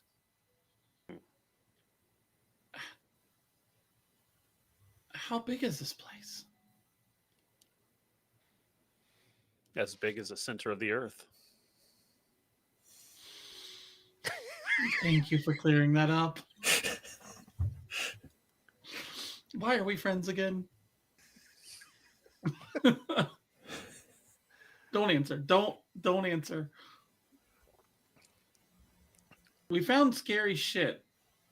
Can we not just go back and... No, we can't, because now those things are on the other side of us. So what's the chances that there's any other exit out of this place? Look, we need to find out what's going on here. And whatever it is, it's going to be at the bottom of this place. I'm willing to bet you. I'm trying to find something, a rock or a tile, something I can carry with me. That last throwing gave me a lot of unearned confidence. You know, I write a lot of supernatural scary shit, and do you know what the common theme almost always is? You never want to actually find out what's going on. People who find out generally tend to go crazy or get eaten or whatever. So do we have to? I mean, we don't So have why'd you to. come down here in the first place? If you want to go back, be my guest. I'm not I don't going think back it's a by good myself. idea. Not going back by myself. I'm just saying, let's look for a way out. If we happen to stumble upon whatever causes this, and that's fine, but we're going to get ourselves killed.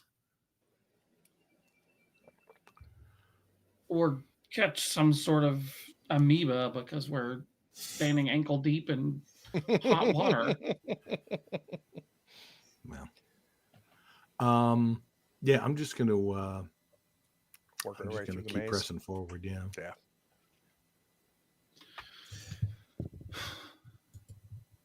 So you make your way through these pipes, and you're making your way round and round these kind of this ankle deep water. Well, it's more shin deep, really. And occasionally there's like a sort of a jet of steam from the pipes, but nowhere sort of nearby. And Craig, you find like a rusted pipe kind of sticking out, and it's not quite attached. Like you could maybe yank it free. Definitely going to grab it. Give me a body check. Will do. I will use just one because my pool is down to 4, so I'm going to You go don't down have enough tetanus in your life, huh? Not enough tetanus ever. So let's go 1d12 plus my 3 body. This is going to be bad. Oh, so 14 good and bad. Yeah, mixed success, but I hit that Eyescape again. Oh. You guys are speedrunning this Eyescape. Escalating quickly. So you yank this pipe and it pulls free, and as it does this, it was kind of stopping stuff from coming out the rest of this pipe, and as you put it through, this kind of yellow sludge starts to pour from the pipe into the water, and the mist around you, the steam starts to turn this kind of horrible miasma yellow, and it kind of starts filling up your lungs, and you all start to cough. I was going to do that anyway. You do that? What the hell did you do that for? I did. It was going to happen anyway. All right, well, Does this look like the junk that's in the vial that I have? Yes, it 100% does. Ugh. Let's just get past it.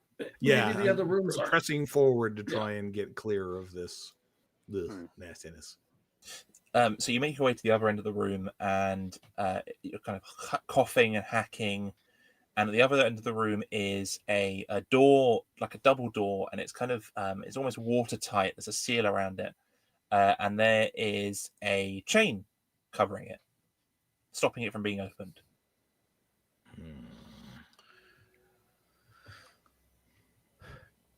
I will pull out the vial of ooze that I have from my purse that he gave me in the first place, and I will kind of like hold it up towards where we came from. Just hold up and see if it's like doing anything, or if it's moving, or if it still looks like it's reacting to anything in here.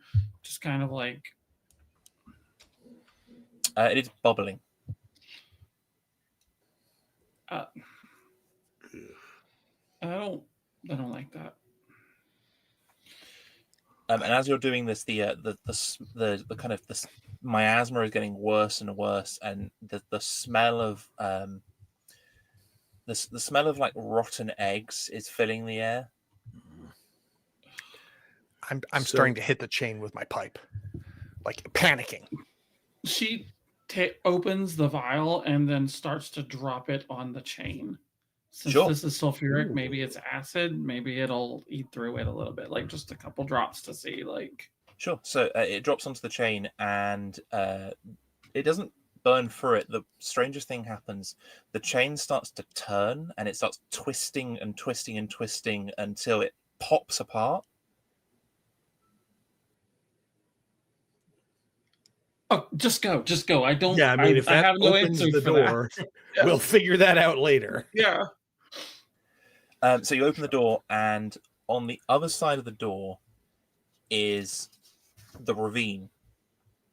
So there is a small platform on the other side of the door and a chain link fence at the end of the platform, and the ravine is below you, and sunlight hits you. And all of this miasmic water starts pouring out into the ravine. And you can see that you were on the side of the cliff. The onsen, the kind of different levels below, had made their way down the cliff.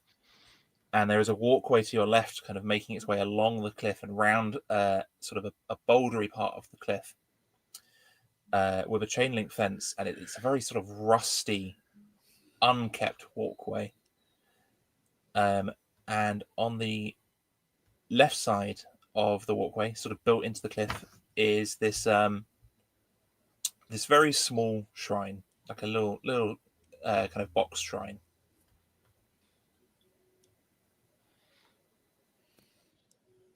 I'm going to start walking towards the shrine. That's where the kids said everything Yeah, centered on. Sure. really hoping that the kid's picking up everything off my forehead. So you make your way to the box shrine, and you almost feel calmer, safer. And as you get up to the box shrine, you feel this great sense of peace pass through you. And you feel stronger. You feel like you could kind of face these horrors. I'm going to need you to roll a d12 for me. Just a d12.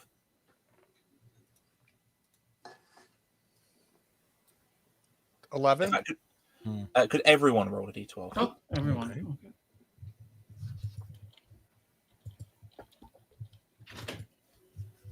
11 seems to be the popular number. Let's hit all the freaking Eyescape. This is a shrine. Maybe these don't count. So everyone heal that much back to their pool. Oh shit. Ah, very nice. So I can go back up to 7. Yeah. So I do have another question about rests, because my skill in particular depends on a rest. Is that like in D&D where you got a short rest, long rest, or is that something at like the end of the scenario? Yep, so you can take a rest anytime you want. A rest takes 4 hours plus. Okay. And I'm going to count this as a rest, but it's not going to take 4 hours. I'm just giving you guys a little Nice. sort of waypoint. Yeah, I'm definitely sitting and I'm relaxing, especially having that good feeling that you described. So I'm in no hurry to go anywhere. Behind you, through the open doorway, the water is still rushing out. It hasn't stopped rushing out, and the kind of dregs of this yellow miasma have all rushed into the river, and now it's just regular water kind of pouring out of this doorway. So there's no sign of like rat shrapnel or hair things in the water coming out? Not currently, no. Okay. Another great band. I'm just gonna name, by the way, keep Rat half an eye. Shrapnel. Yeah, rat shrapnel. Yeah, Black Flag cover band. Yeah, so I'm just going to be sort of keeping an eye on that because I'm expecting these things to show up. Does the water seem to be like slowing down at all, or is there enough coming out of those pipes? It looks not pretty at all. consistent. Yeah, it's completely consistent. It's just not that murky miasma anymore. It's just water. Okay. So is there like a stream or creek or something at the bottom of the ravine, like that's being fed this water? So at the bottom of the ravine is a raging river. So it is a river at its height, essentially. There is a rapids, and it is very far down as well.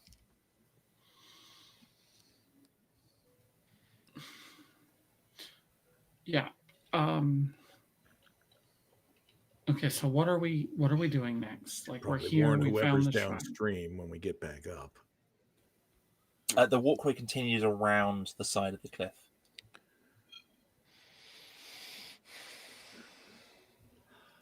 I think after a little bit, I'll stand up and kind of be anxious for everybody to come with me. Yeah. Akane, as everyone's getting up and moving, Akane kind of stops and looks back towards the shrine for a minute. She, I can't believe I'm doing this. I can't believe I'm doing this. She, like, when no one's watching, she reaches up into her mouth, grabs, stretches for a second, and then just pops a tooth out of her mouth. And I'm going to use my omen ability that I can get a clue to the investigation through a tooth. Sure. So on the tooth is a series of arrows from the top to the bottom of the tooth. One arrow points down, then one arrow points right, then one arrow points up, then two arrows point right, and then two arrows point down.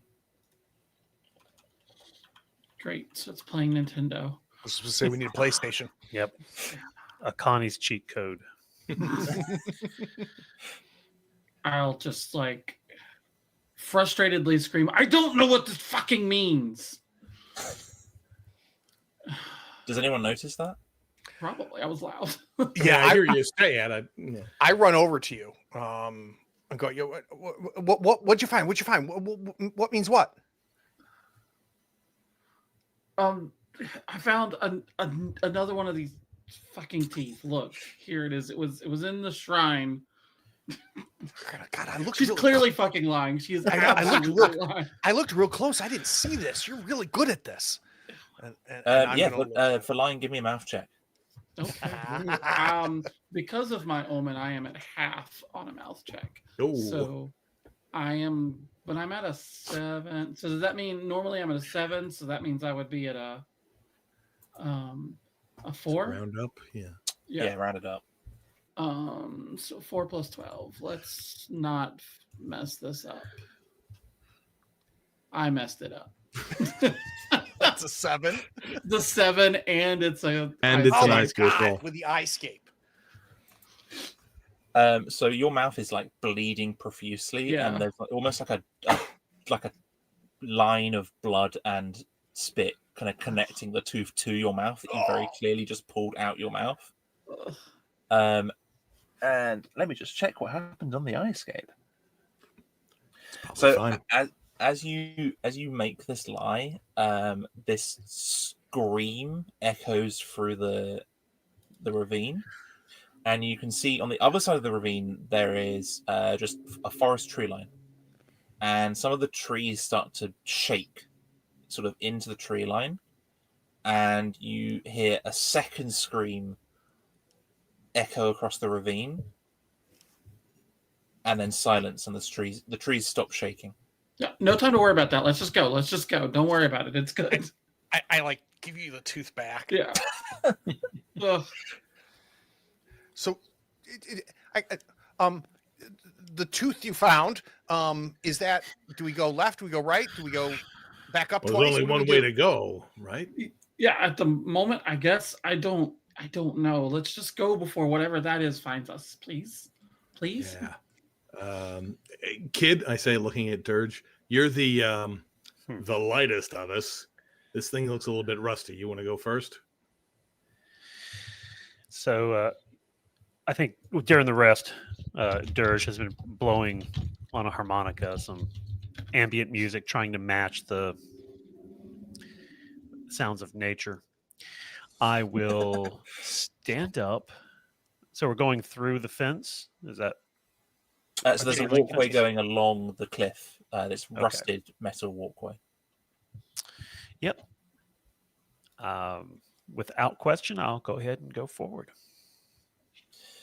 So I'm so glad Dirge went first. So that not for any malicious reason.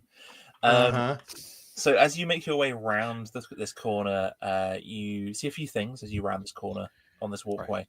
So thing number one you see is that the walkway ends at a rusty ladder that is attached to the side of the cliff.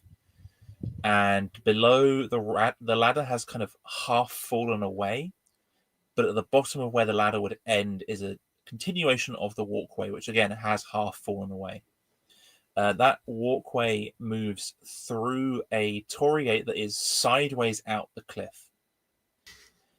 And behind that torii gate is a large wooden entrance to what looks like a very small hut, and then you can see that actually that hut extends downwards down the cliff, almost to where the ravine is, and it is twisted into a spiral shape with these little windows kind of dotting it. The other thing you notice is that there is a cap that looks eerily similar to your cap, twisted into the metal of the railing.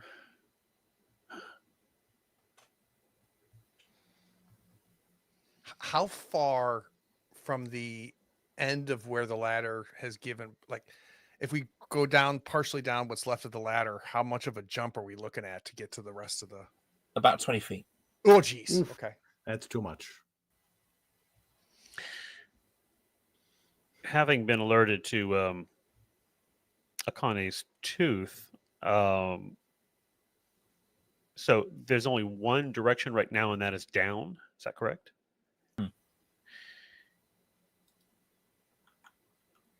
Akane, at what point in your on the thing is that down arrow? She looks at it. I didn't write them down. I'm sorry. I think I did. I think the first one is down. Do you want them again? Check me on this. Well, is it down, right, up, right, down, down? So it's down, right, up, right, down, down. Yep, that's correct. Yep, cool. And does you also realize that that hat is the hat that the woman is wearing in your photograph? So 20-foot drop, and the ladder itself it's not a sliding ladder or anything. There's no other way to reach the ravine floor. No. And you are quite far away from the ravine as well, the ravine floor.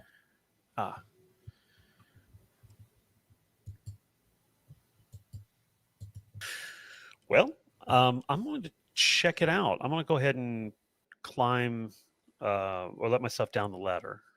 Sure. Because of your omen, you almost feel like you're kind of just holding onto the ladder as though it was the only thing anchoring you to this cliff as you kind of float down alongside it. Feels pretty silly to you, the lightest person. Any of you guys got any rope or anything? Yeah, I figured. Is that safe? No. No, probably not. Yeah. No indication. Once I reach that portion of the ladder, there's no indication of how to go further to the hut.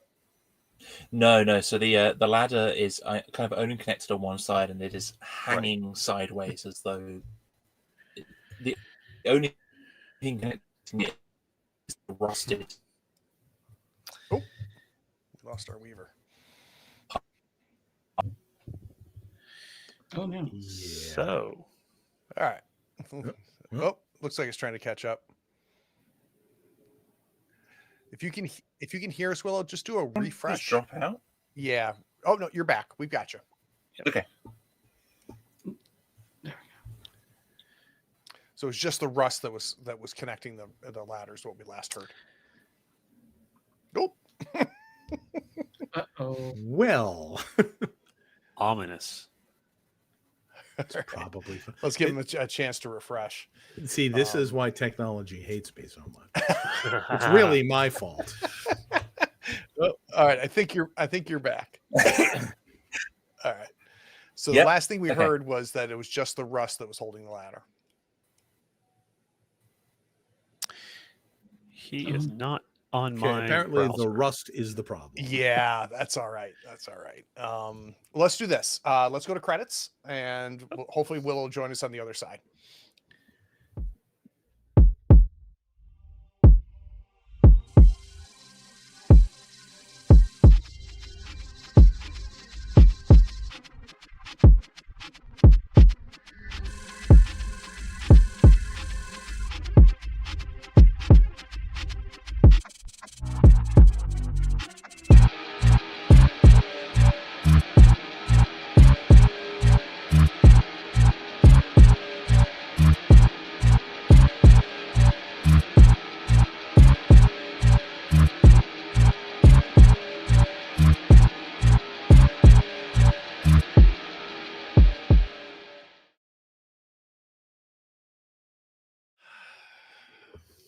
All right, so let me bring Willow back in.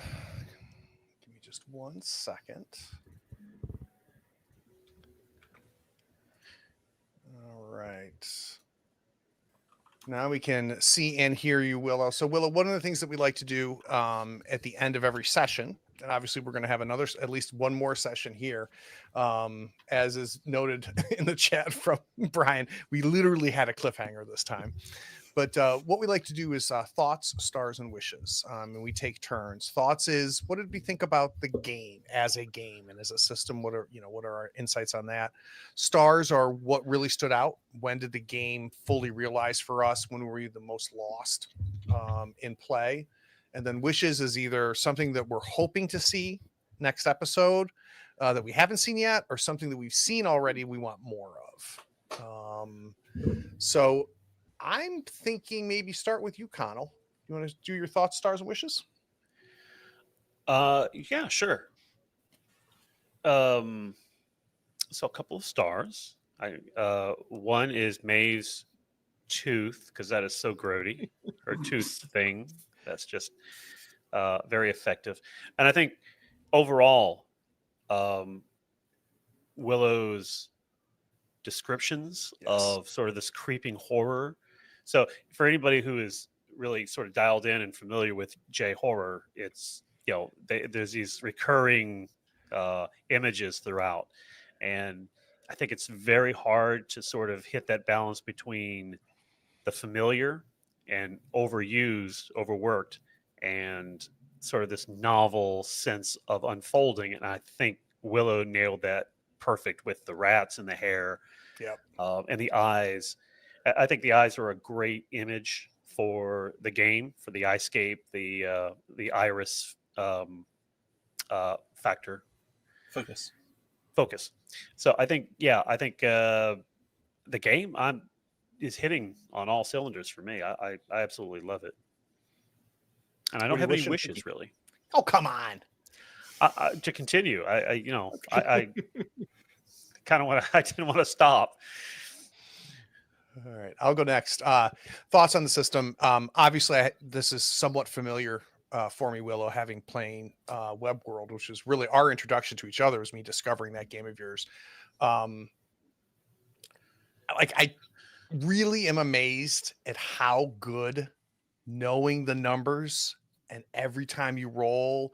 I love making decisions in the game that makes it a game, and those decisions mattering. And one of the hidden things that's in Web World and is still here too is I'll just roll more dice, and then you just realize the more die I roll, the better chance I have hitting that eyescape, and that escalation of terror. It's a really cool doom clock mechanic. The other thing I like about the system, it's very simple, very efficient. Which, Willow, I think is a bit of a signature of yours. I've noticed that in all of your games. There's just enough that it's still a game, but it never gets in the way, and it very much supports play. Stars, I'm going to give it to Mickey. You always need a character that's going to push the action, and I believe Mickey doing that. Every party needs that to keep going. So I appreciate you kind of taking that mantle, Brian, and running with it without it feeling forced whatsoever. Wishes, I wish to see more Akane.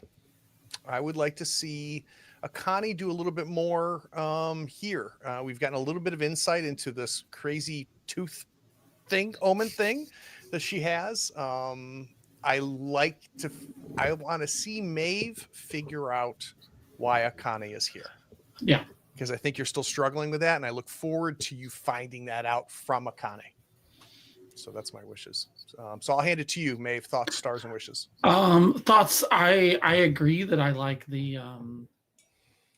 this rolling of, basically rolling, and possibly like every roll is possibly good for you but bad for the group, and in that sense that you have control but you don't have control over the escalation is very much classic horror. So I think that's really, really cool. And I did really appreciate the very like, this is getting stranger and stranger. Now we're going to take a break, but now things are going to like also continue to get stranger. Stars, I have to go with Craig. Craig always plays a character that cracks me up. Like, he's so good at playing this like really, really goofy little guy that just is there being a menace. And I can almost always play off of that. It's so funny because every time I play a game with Craig, I'm like, how's Craig going to come in? Okay, now I'm going to play off of that. So I appreciate being my foil. Wishes. So one of Akane's things is tulpomancy, which is unfortunately fueled by other people than the investigators. So I haven't had a time to really use my abilities because we've been sort of in this with only us. So I'm hoping, that's my wish, is I'm hoping by the end of this we will have other people around that I will get to unveil what tulpomancy actually is, because it's cool. Brian? So thoughts wise, like everybody else, I really like the way the system is set up, the balance of spending dice and not only risking making the situation worse, but also that's literally your health that you're spending on those rolls. It's a real kind of nail biter of a balance point, which I really like.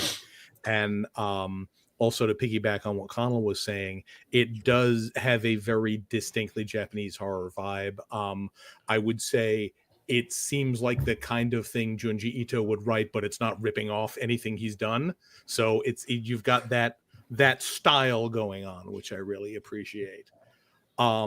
Stars, I love all of these characters. It's the sort of thing where everybody shows up and it's like, why are we hanging out with any of these people? But they all have reasons to be here, and we all have reasons to stick together. So I'm just very fond of all of them, and I want to see how it goes.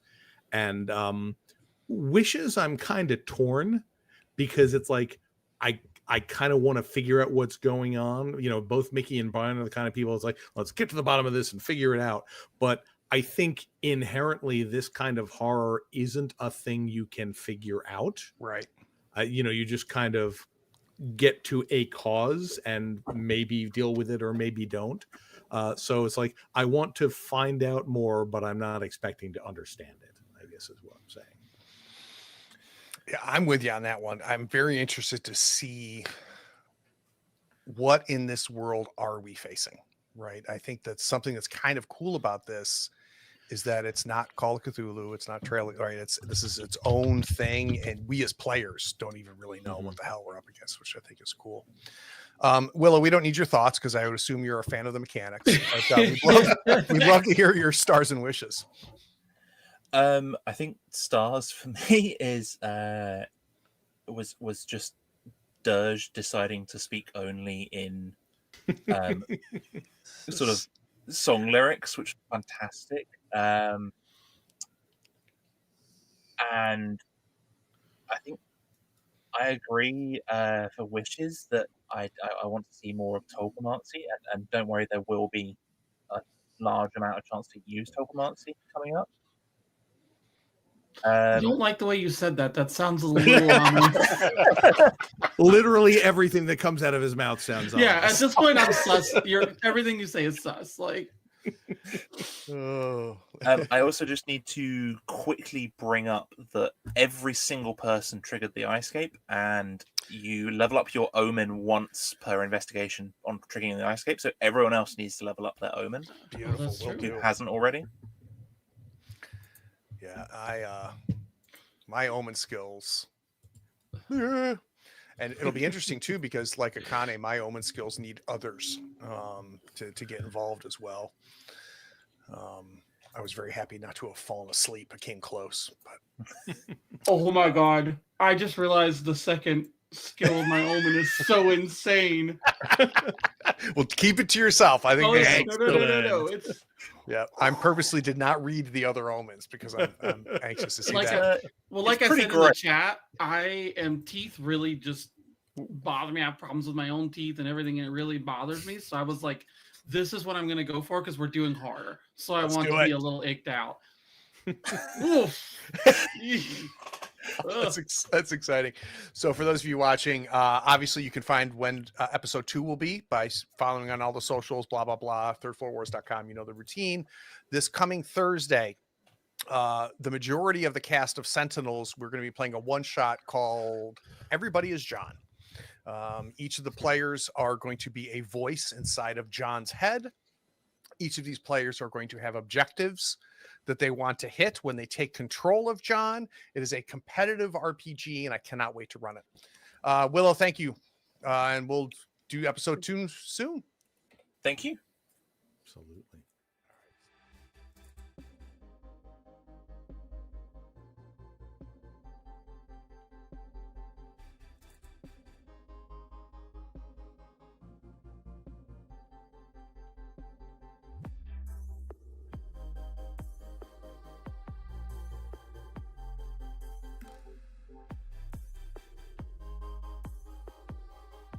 Howdy, friends. Thank you for watching.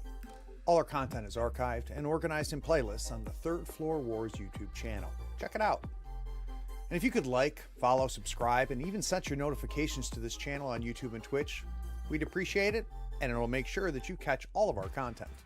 I talk with creators, designers, and experts across the gaming landscape in every episode of our podcast, Tabletop Talk. Open up your favorite podcatcher and search for Tabletop Talk from Third Floor Wars. Support your creators. They make the content you love, and it's your support that makes it happen. If you want to help us, go to Third Floor Wars on patreon.com, and you can help us for as little as $1 a month. Thanks again. We'll see you next time. Take care.